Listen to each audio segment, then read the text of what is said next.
धोवेला दोनों पौआ।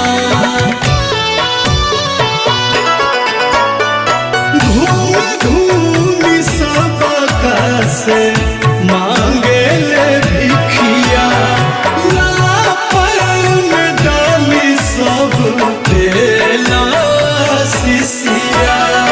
परुआ के शोभेला बदना, मन भावन लागे। परुआ के शोभेला बदना, मन भावन लागे। राम जी के होत बा जनेऊआ, बड़ी सुहावन लागे।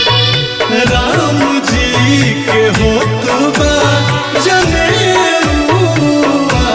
बड़ी सुहावन लागे।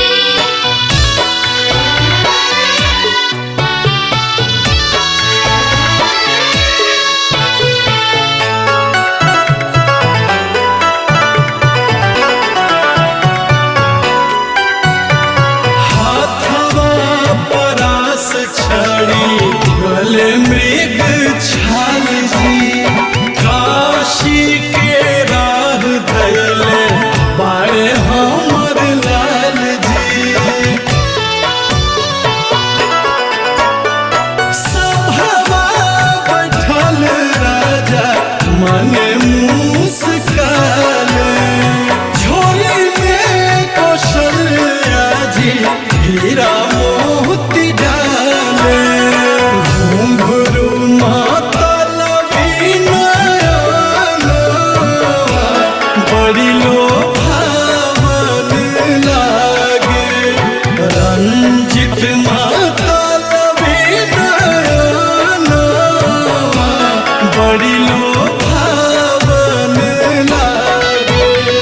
राम जी के होत बा जनेऊआ, बड़ी सुहावन लागे।